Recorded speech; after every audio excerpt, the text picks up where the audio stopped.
सासू माँ, स्वागत होके के बाद आप यहाँ से जा सके नहीं, तब तक तो रुक जाई। तू स्वागत करबू? हाँ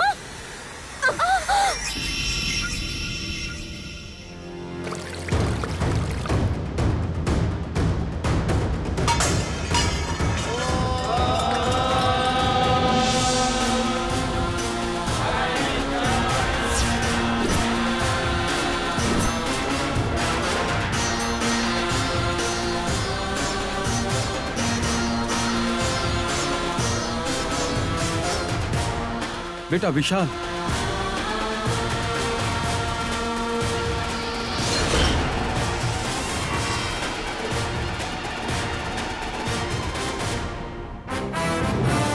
तिलोत्तमा दीदी, तू भले ही कुछ भी कहला, ई घर के अच्छा होई ई कहे खातिर इससे ज्यादा का सबूत होई।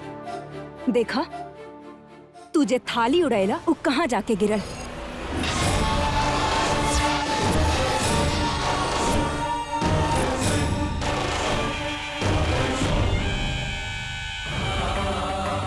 देखा ई घर के बहू रानी नैनी के पैर पे जा गिरल।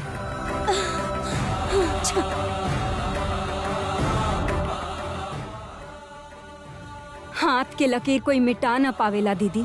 एक के बाद एक इतना अपमान भइला के बाद हम ऐजा कैसे रुक सकेनी? हमार बेटा विशाल हमार बगैर ना रह सकेला, ओकरा भी साथ लेके जाइब हम। तिलोत्तमा, तिलोत्तमा,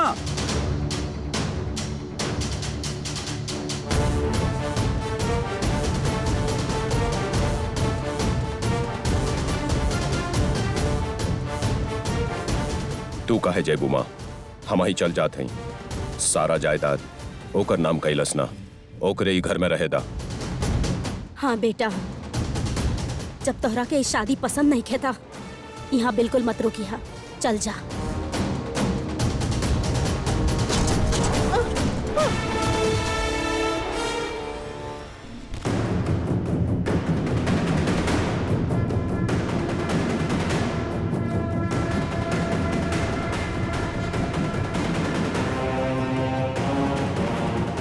बाबूजी, आप मत जाइए, दया करके हमार खातिर आप कहीं भी मत जाइए।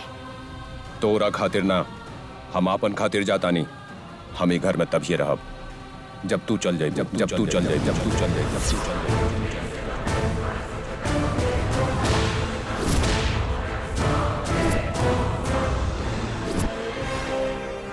आपके छोड़ के हम जा ना सके नहीं बाबूजी।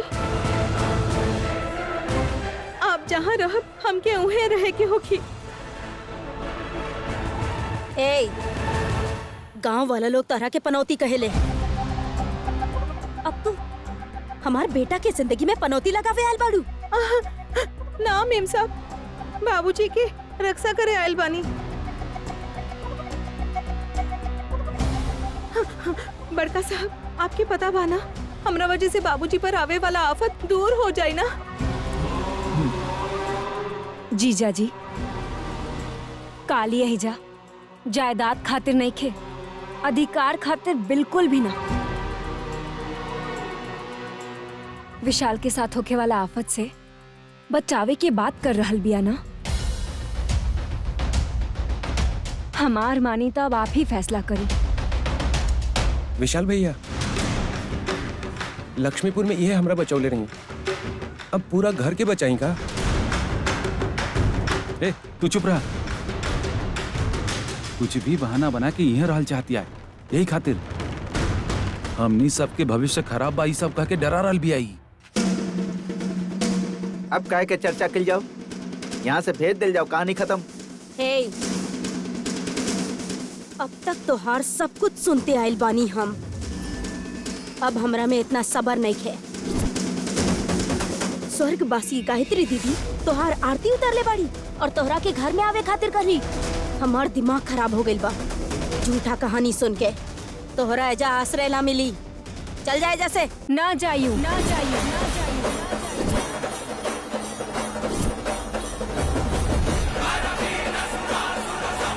रक्षा करब कह के सिर्फ काली ही ना कहले रहल, स्वामी जी भी बतैले रहलन। विशाल के पत्नी ही ओकर आवे वाला हर मुसीबत से ओकरा बचाई। ई घर के लक्ष्मी के पैर रखते ही सब कुछ अच्छा हो जाई। भूल गई नी का? लक्ष्मी देवी के आवे के बाद उनका जायदाद देला के बाद वापस कैसे भेज सकेनी? करेक्ट। विशाल से दूर रह के कितना भी करोड़ कमाला कोई फायदा नहीं है। विशाल के अगर बचावे के बाद सिर्फ काली दीदी काफी होई। सही कहनी ना सासू माँ? का कहल चाहत बाड़ू? कहता दिली ना, काली विशाल के पत्नी बिया और अब ओके यही घर में रहे के बा। हम ना मानब, हम ना मानब, हम ना मानब, हम ना मानब, हम ना मानब।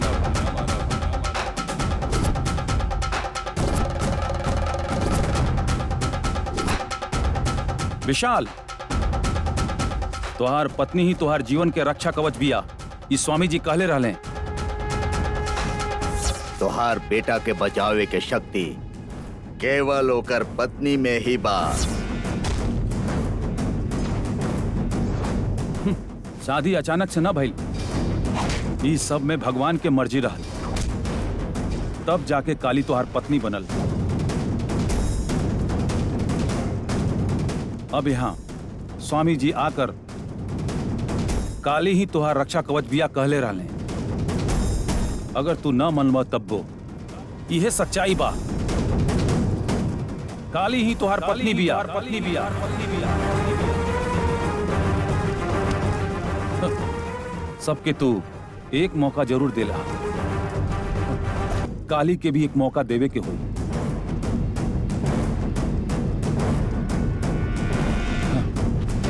यह हमारा आखिरी फैसला बा।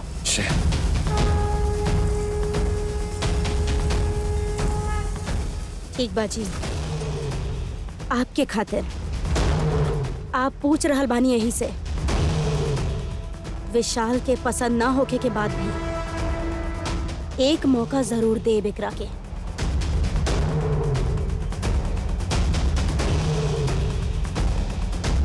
पत्नी के स्थान बिल्कुल ना। ऐ सुना, तू ए घर के बहू बाड़ू ई मत समझिया। बहू बने के औकात तोहरा में नहीं खे। हमार बेटा के पत्नी बाड़ू ऐसन तू अपना आपके मत समझिया। हमनी के आशा के अर्थी निकाले वाली तू एजा तब तक ही रहबू। स्वामी जी जब तक कहले बाड़े ओकर बात बिल्कुल ना। अगर सच में ही रक्षा कवच बन जाए तो काली एजा हमेशा खातिर रह सकेली ना सासू माँ? अगर स्वामी जी ऐसा कुछ ना कहीं तो एकरा के भेज दी का? एकरा में कोनो शक नहीं है। अगर ऐसन भइल तो यहाँ एकरा के आधा सेकंड भी ना रहे देब हम। शर्त मंजूर बा कि ना पूछी, बाद में मुकर गई तो मुश्किल हो जाए। बतावा काली, इस शर्त खातिर तू तैयार बाड़ू का? हमके माँ विशालाक्षी पर भरोसा बा। हमार मंगलसूत्र के सुहाग के ओहे रक्षा करी है। जे भगवान पर विश्वास ना करेला ओकरा देवी जैसन पत्नी मिलल। बहुत अच्छा कॉम्बिनेशन बा। परशु, जब तक स्वामी जी ना आ जाई हैं, कोई केहू के ताना मारे की कोशिश न करी। काली ई घर के बहू बिया। हंसनी, काली के अंदर लेके जा। हमार साथी बन के रही हमार प्यारी बहन। चला।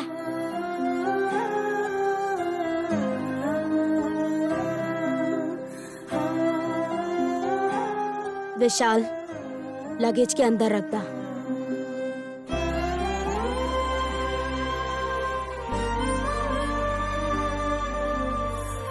गायत्री दीदी के पुण्यतिथि के दिन का मस्त खेल हो रहल बा।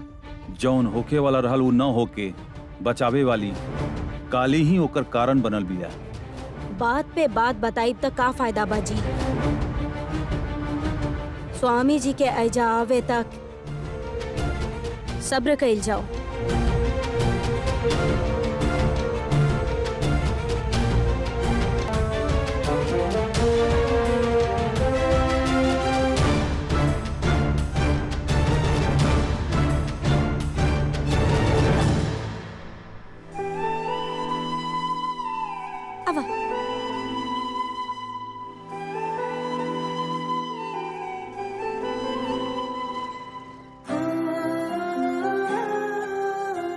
ऐजा आवा।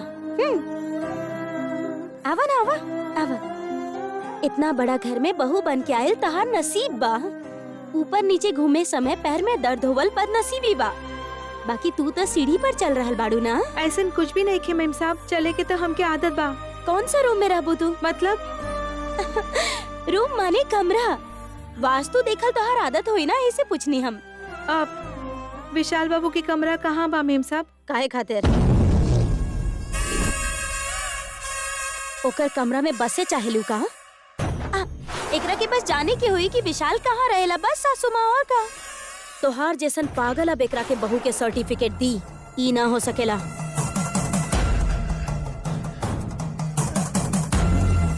हमार बेटा एकरा के पकड़ के, ये हमार बीवी बिया, ये हमार जिंदगी बिया, जब तक कही तब एकरा के एक घर में एकर हक मिली।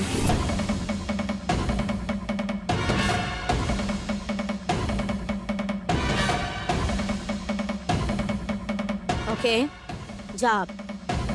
चला काली, वहाँ का ले जा रल बाड़ू। आप जहाँ बोला वहाँ कोनो भी कमरा चली। हर कमरा में एसी बा, अटैच बाथरूम भी बा। इतना अटैचमेंट के जरूरत ना एकरा के। एकर कमरा ऐजा नहीं खे।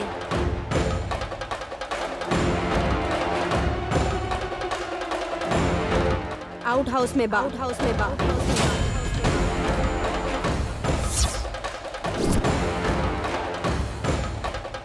वहाँ पर सवाल काहे पूछ रहल बाड़ू तू? हम एकरा के व्हाइट हाउस के बारे में ना कहनी, आउट हाउस में ले जा। लेकिन आउट हाउस पहले गेस्ट हाउस के तरह रहल। तोहार बेटा सामान भर के ओकरा स्टोर रूम से भी गंदा कर देले बाड़ा। हाँ तो का भइल जी? अब ओकरा पेंटिंग करा के सारा सुविधा उपलब्ध करा के दी का ओकरा के? तू माना या ना माना, काली घर के बहू बिया।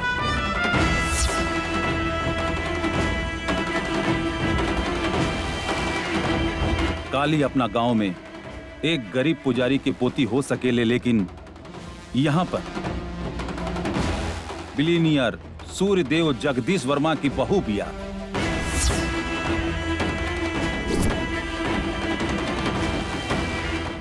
खुशी से, आराम से, शानो शौकत से रही। हमरा के कोनो एतराज ना, ओकरा के ओहू ना रोकी। लेकिन आप हमनी सबके बतैले बिना ही विशाल के शादी करवा देनी। ये लड़की हमार बेटा के रक्षा कवच बनी कि ना, इस स्वामी जी के बतावे तक ये एजा बहू के जैसन राज ना कर सकेली। आप समझ गए नी ना?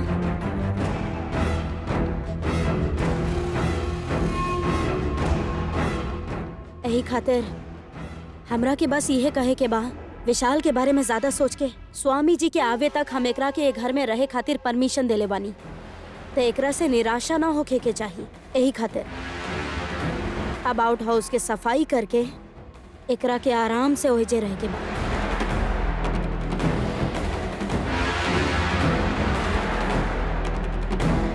स्वामी जी के बतावे तक एकरा के ये लड़की के घर में रहे के भाई आपके फैसला बा और हम ओकर आदर करतानी। लेकिन हाँ, स्वामी जी जब तक विशाल के पत्नी यही रही ऐसा ना कही है, तब तक इंतजार करे के पड़ी। बड़का साहब, हम मेम साहब के बताइल जगह पर ही रहब। हमके शानो शौकत के कोनो जरूरत नहीं के बड़का साहब। विशाल बाबू के भलाई खातिर, सर छुपावे खातिर तनी सा जमीन भी काफी बा।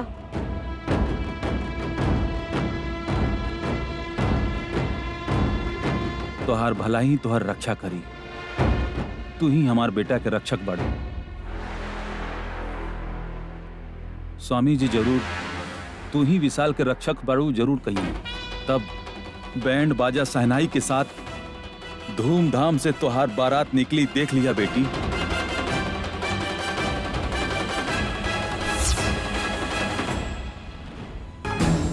हाँ तो फिर ऊ दिन ही घर में फंक्शन हुई, ठीक बना? और ऊ दिन हम फैंसी साड़ी पहनम सासू माँ। काली चलो तरह के आउट हाउस दिखा देता नहीं।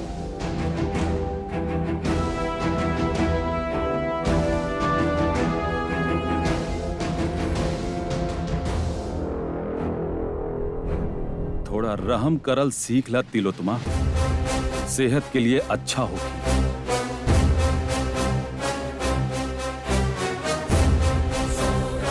आप वही सेहत के बहाना लेकर के ओकरा घर के बहू बनेले बानी। इतना आसानी से जीते ना देब हम।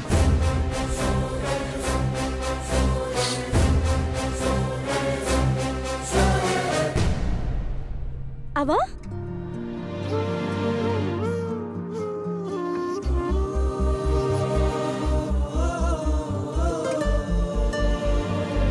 आवा काली।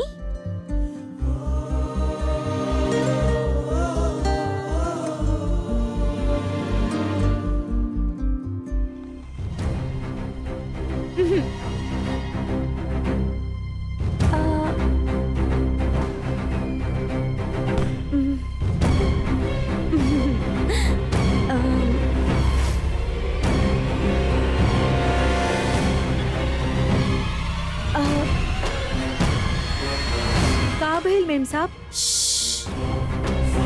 साइलेंस। हम दरवाजा खोल रहल बानी, कुछ भी हो सकेला ना। रेडी? 1 2 3।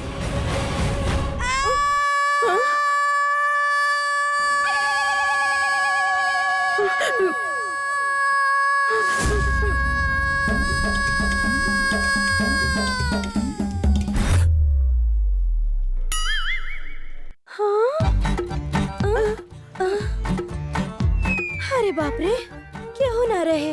हाँ। आप ऐसे चिल्लात काहे रहनी? डर गए लुका? आप डर गए रहनी, हमके भी डरा देनी। कुछ भी ना रहे। बहुत दिन से ना स्टोर रूम जैसन दिखे वाला ये आउट हाउस के केहू इस्तेमाल ना कैले रहे। एक्चुअली स्टोर रूम ही बा। वो सासू माँ शान दिखावे खातिर खाली एकरा के स्टाइल से आउट हाउस कहेली। अचानक दरवाजा खोल देता चूहा, कॉकरोच, छिपकली जैसन बहुत चीज आ सकेला ना। ऐसे पहले ही चिल्ला देनी। सिनेमा में दिखावल जाला ना, तू ना देख ले बड़ू का?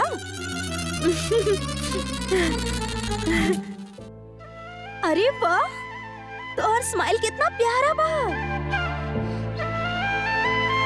अभी तक तोरा के रोते ही देखनी, हंसला पे कितना ब्यूटीफुल लगेलू। चला चला अंदर चला।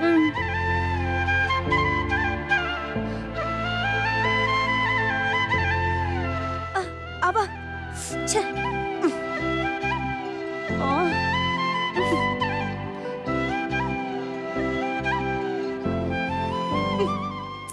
आवा इधर आवा।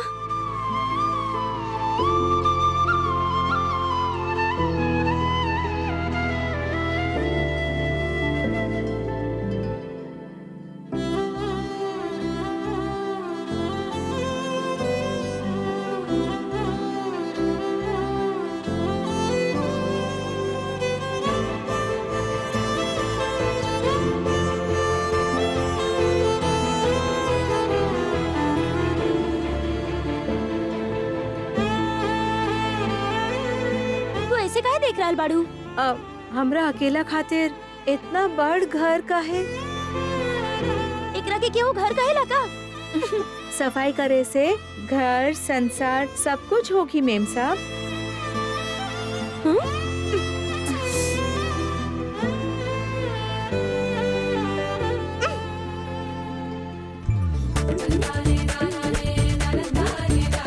अरे तू इतना चकाचक काम करत जा रहल बाड़ू। हाउ स्वीट। औरत हमेशा अच्छे काम करेले मेम साहब। हमनी के घर के हम साफ नहीं खे रखब तो लक्ष्मी देवी कैसे घर में रही? सच बा? अच्छा ही बतावा, विशाल के तू रक्षा कवच कैसे बनबू? मतलब गला में ताबीज की तरह, हाथ में रक्षा कवच के जैसन तरह के बांधे के पड़ी का? आप बहुत ज्यादा मजाक करेली मेम साहब। इतना बुरा रहल का? तू भी ना काली, जितना तू हमरा के समझ लो, ये घर में हमरा क्यों ना समझेला? हाँ तो मेम साहब, आखिर विशाल बाबू के जहर के दिले रहल? हाँ, जहर?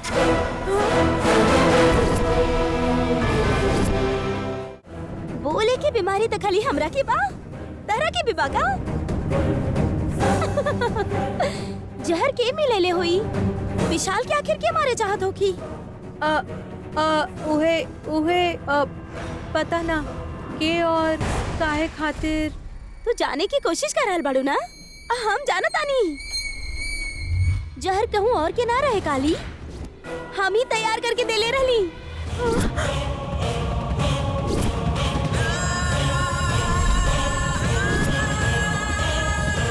आप जहर देले रहली? हम विशाल के ना देले रही। हम YouTube में देख करके बहुत सारा पकवान बना के टेस्ट करे खातिर देले रही। ए चला जा, ऐसन कह के हमरा के भगा देली। हाँ तो फिर हम सासू माँ से पूछने की बताई आपके का चाहिए। वो हमरा के कहली कि जहर बात ला के दे दा। तो हम ढूंढ के जहर ला के उनका के दे देनी। इंटरनेट पे सर्च करके हाउ टू मेक पॉइजन ऐसन टाइप कईनी और थोड़ा सा सोया सॉस मिक्स कईनी और उस सब के मिला के जहर बना के दे देनी। केकरा देली आप मेम साहब? केकरा देली? हम उनका देले रही। हंसिका, वो हमरा के परसों केकरा के देले रही बताई? अरे बाप रे, आवत आनी ना, चैन से बैठे ही ना देबे रे हमरा के। ठीक बा, तू ई सब के पहले साफ कर ला, हम बाद में आके बतावत आनी। ठीक बा ना? बाय। ठीक बा, टाटा। हमार बात वो हम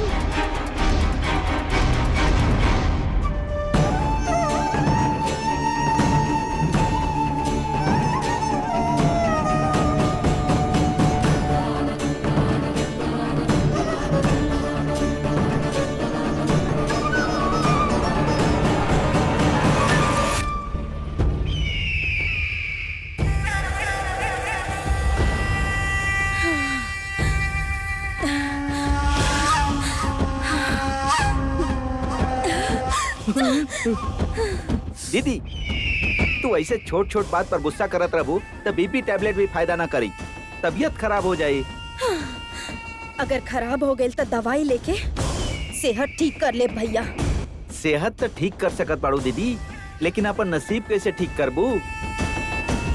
हाँ माँ, मामा सही कहत बाड़े।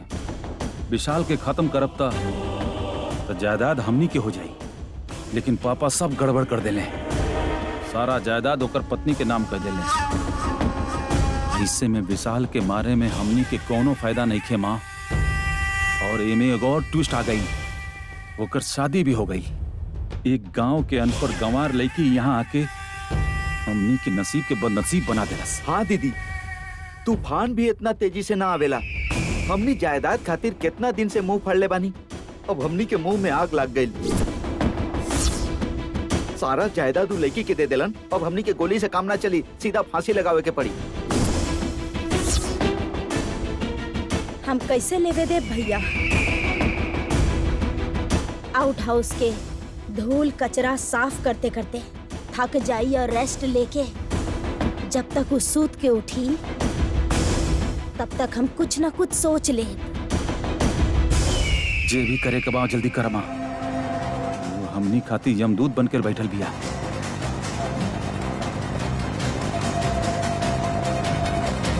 वो काली यमदूत भी आता।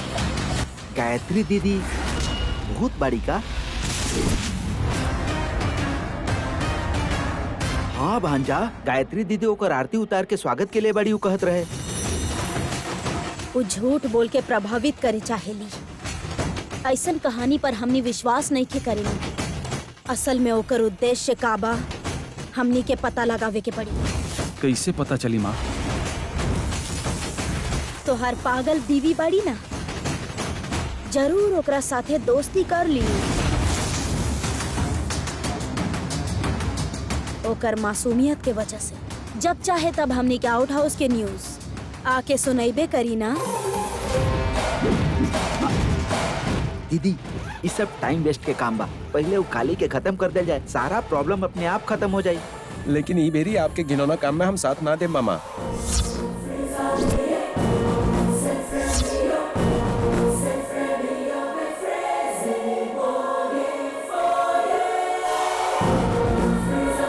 मतलब तू साइड होखल चाहत बड़ा का?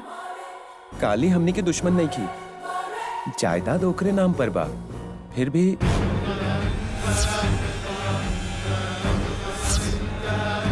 हमरा के भरोसा बा, वो विशाल के सलामती चाहत बाड़ी। वो अपन जायदाद कबहू न मांगी। ना पूछला पर भी जायदाद तो वही के नाम पर रही ना।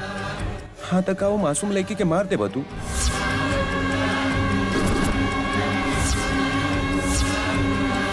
हमार जान तो उहे बचेंगे। अगर हमें इतना भी एहसान न माना तो भगवान माफ ना करे।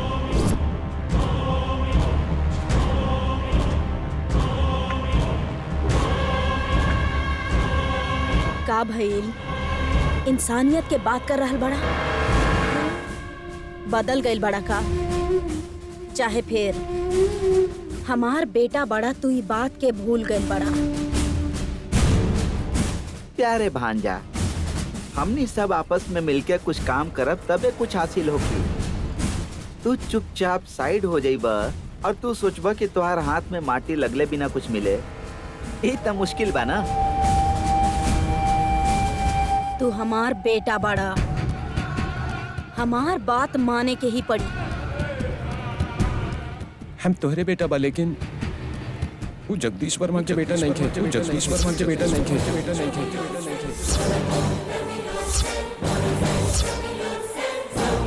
फिर भी तू जबरदस्ती चाहताड़ी कि हम ओकरा पापा कह के बुलाएं।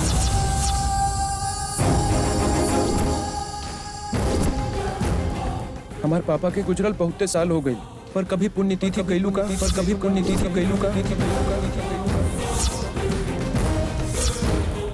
कभी याद कैलू है तू, कभी याद कैलू है तू।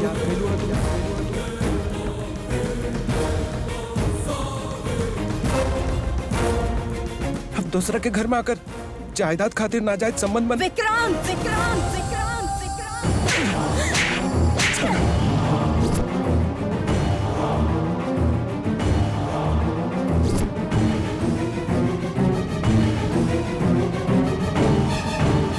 जान से मार डाला।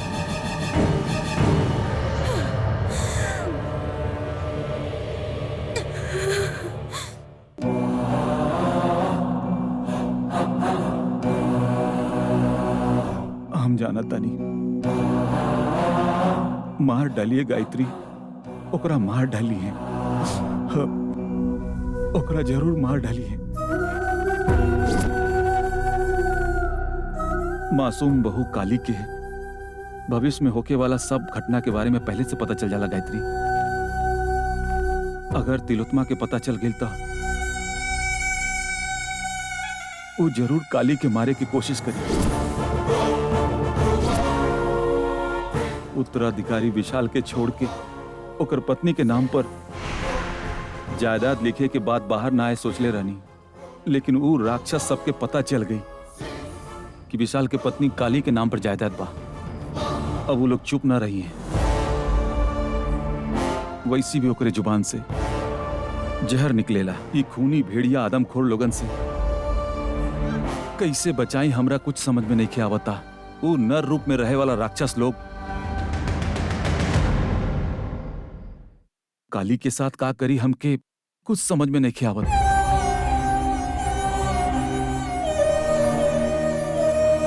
हे मां विशालाक्षी देवी, जान बचावे आयल देवी के छोड़ के जान लेवे वाले शैतान पर भरोसा कर रहल बा हमार बेटा। ओकर नसीब वैसे भी बदल नहीं के सकत, लेकिन हमार एक बात पर यहाँ आवे वाली ओकर बलि ना होके के चाहिए। ऐसन भोली भाली लड़की के जान जाई तब शांति बहन के गोद सुना हो जाई, शंकर शास्त्री के दिल के धड़कन रुक जाई।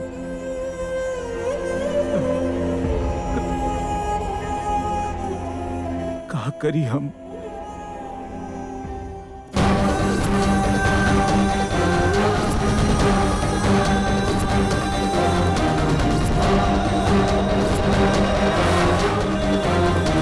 आप ही का कर देनी जीजा जी।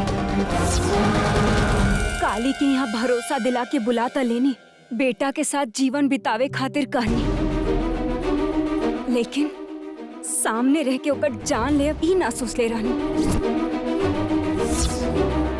तू भी गलत सोचत बाड़ू अहिल्या।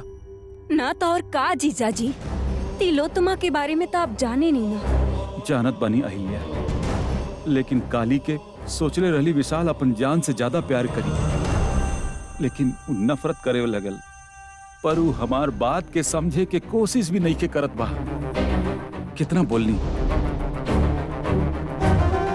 कैसे समझाई ओकरा कि वो कैसन लोगन के बीच में बा।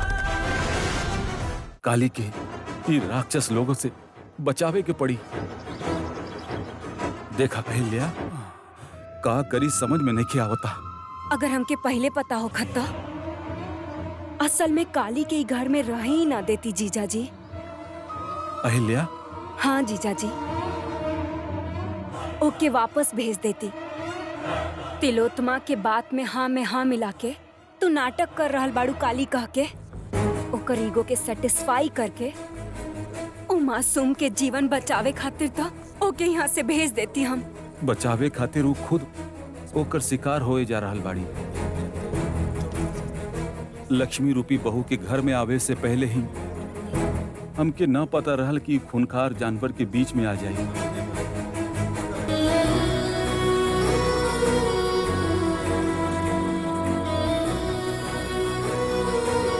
यही बात की हमरा दुख बा।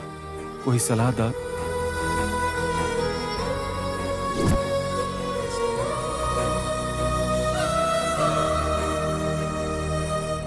सीधे जाके काली से कह दी जीजाजी, यहाँ मत रह।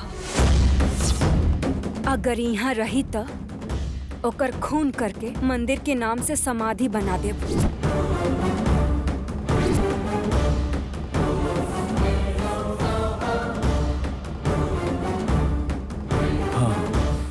यह सही बा, हम उसे बात जरूर करब। अब ये जाकर काली के बतावत आनी, सिर्फ बतावे के नहीं के, ओकरा भेज दे। अब ओकरे गांव भेज दे। अब अहिल्या,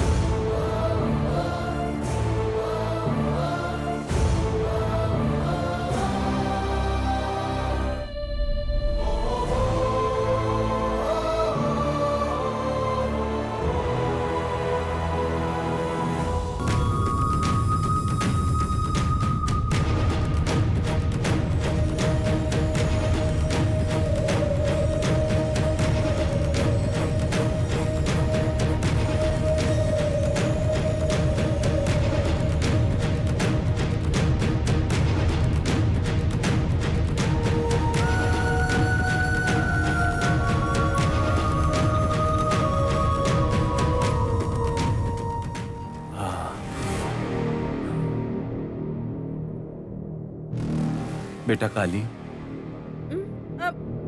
बड़का साहब जी, आप आ गए नी। ये काम होखला के बाद हम आपसे मिलके एगो बात बतावल चाहत रानी। वो का है बेटी? हंसिका मेम साहब जहर तैयार कैले बाड़ी। काहे बनवले बाड़ी, केकरा खातिर बनवले बाड़ी, हमके कुछ समझ में ही ना आयल बड़का साहब। ओकरे बात पर ध्यान मत दा बेटी। अब बद दिमाग लेकी बिया, फालतू प्रयोग करके सबके डांट खात रहे ले। लेकिन वो अच्छा बाड़ी बड़का साहब। देखा काली, तू केहू पर भी तरस मत खइया, दया मत दिखाइया। तू हमरे अलावा केहू पर भरोसा मत करिया।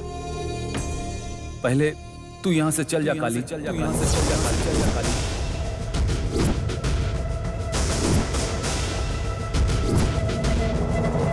इका कह रहल बानी बड़का साहब, ओ मेम साहब बड़का घर में रहे खातिर मना कैले बाड़ी। यही खातिर तो हमके यहाँ लेके आई नहीं। अब यहाँ से हम और कहाँ जाए? तू अपने गांव चल जा बेटी, गांव चल जा बेटी, गांव चल जा बेटी। अपने दादाजी के पास चल जा। अब ज्यादा देर मत कर बेटी, अभी के अभी चल जा तू, अभी के अभी चल जा, अभी के अभी चल जा तू। इला जा बेटी, जा, पहले यहाँ से चल जा।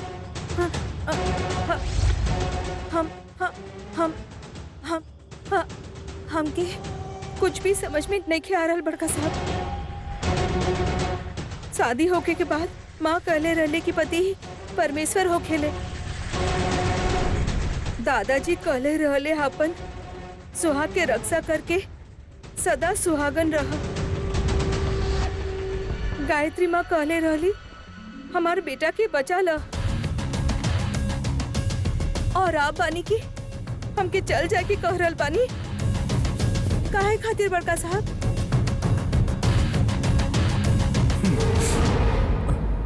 हमरे आस पास रहे वाला इंसान नहीं खे, हैवान बाड़े।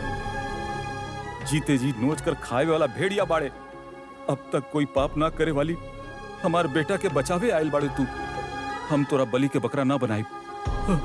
हम कोई पाप अपने सर पर ना लेवल चाहता नहीं, प्लीज। तब फिर हमार शादी विशाल बाबू के साथ आप काहे करवले रहनी बड़का साहब?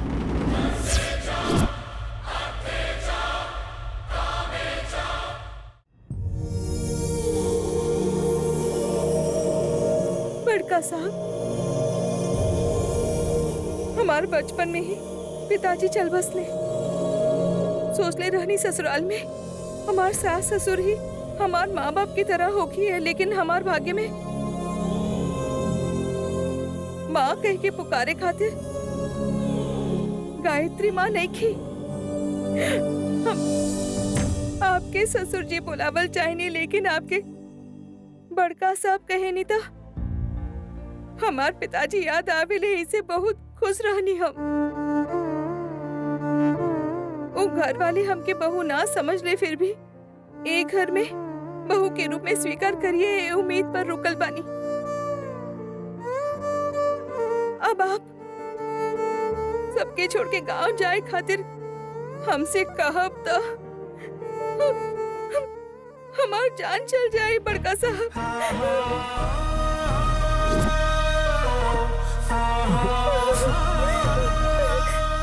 हम अपन सारा जायदाद अपने बेटा विशाल की पत्नी के नाम पर कैले बनी। ओकरा हम ओकर दुश्मन से बचावेल चाहतानी, यही खातिर ऐसन कही। तोहार बहू बन के आवे के बाद तू दुश्मन के नजर में आ गई बाड़ू बेटी। तोहरा जाए के कहब तो तोहार जान चल जाई कह के हम जानत बानी बेटी,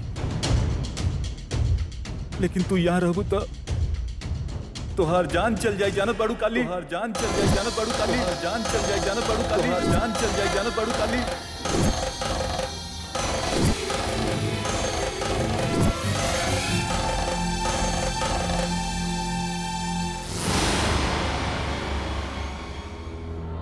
अरे जायदा भाई, भांजा, दीदी से इतना नाराज होके बैठबा तो कैसे काम चली? चुप हो जा। एकरे साथ ऐसा काहे कैलू माँ? शुक्र माना कि वो अभी तक जिंदा बा। कैसन बात कर रहल बाऊ?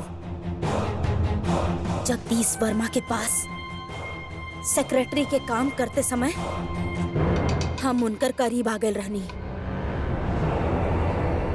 और यही तरह बहुत लोग कमेंट करत रहले, बाकी हम ध्यान न देनी।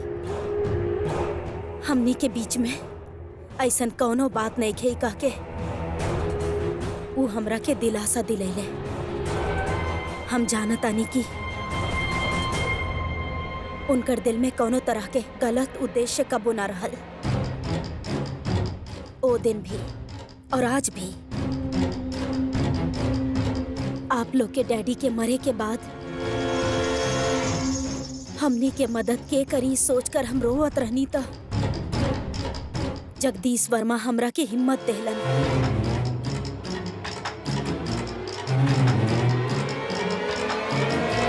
समाज हमनी के बारे में गलत कहलस था। वो हमरा साथ रजिस्टर मैरिज कैली। गायत्री दीदी के गुजर गैला के बाद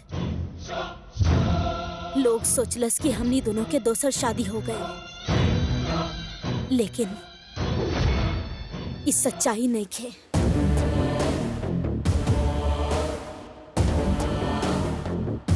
हमार पति गुजर गए रहे, इससे जगदीश वर्मा के छांव में आ गए नहीं हम।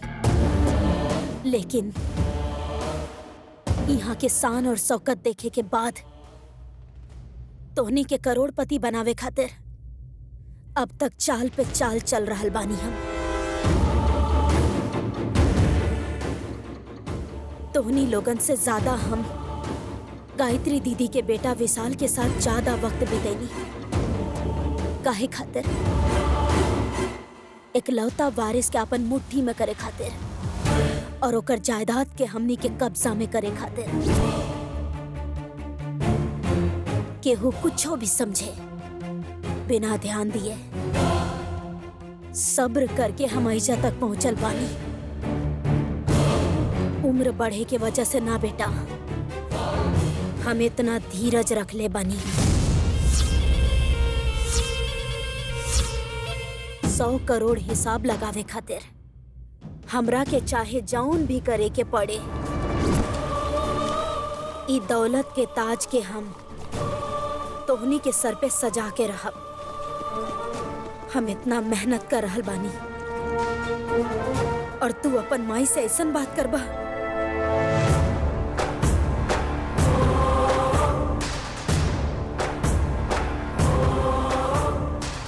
सॉरी माँ, आप लोग काली के मारे चाहत रही, ये हमरा पसंद ना आयल। एकरा में हमरा के शामिल ना कर, ये कहते हुए गुस्सा में आए के आपके भला बुरा कहनी। अरे कोनो बात नहीं के भाई, तू ना ही बता का हम विशाल के पत्नी की जिंदा छोड़ देब का? बिल्कुल ना छोड़ब। माँ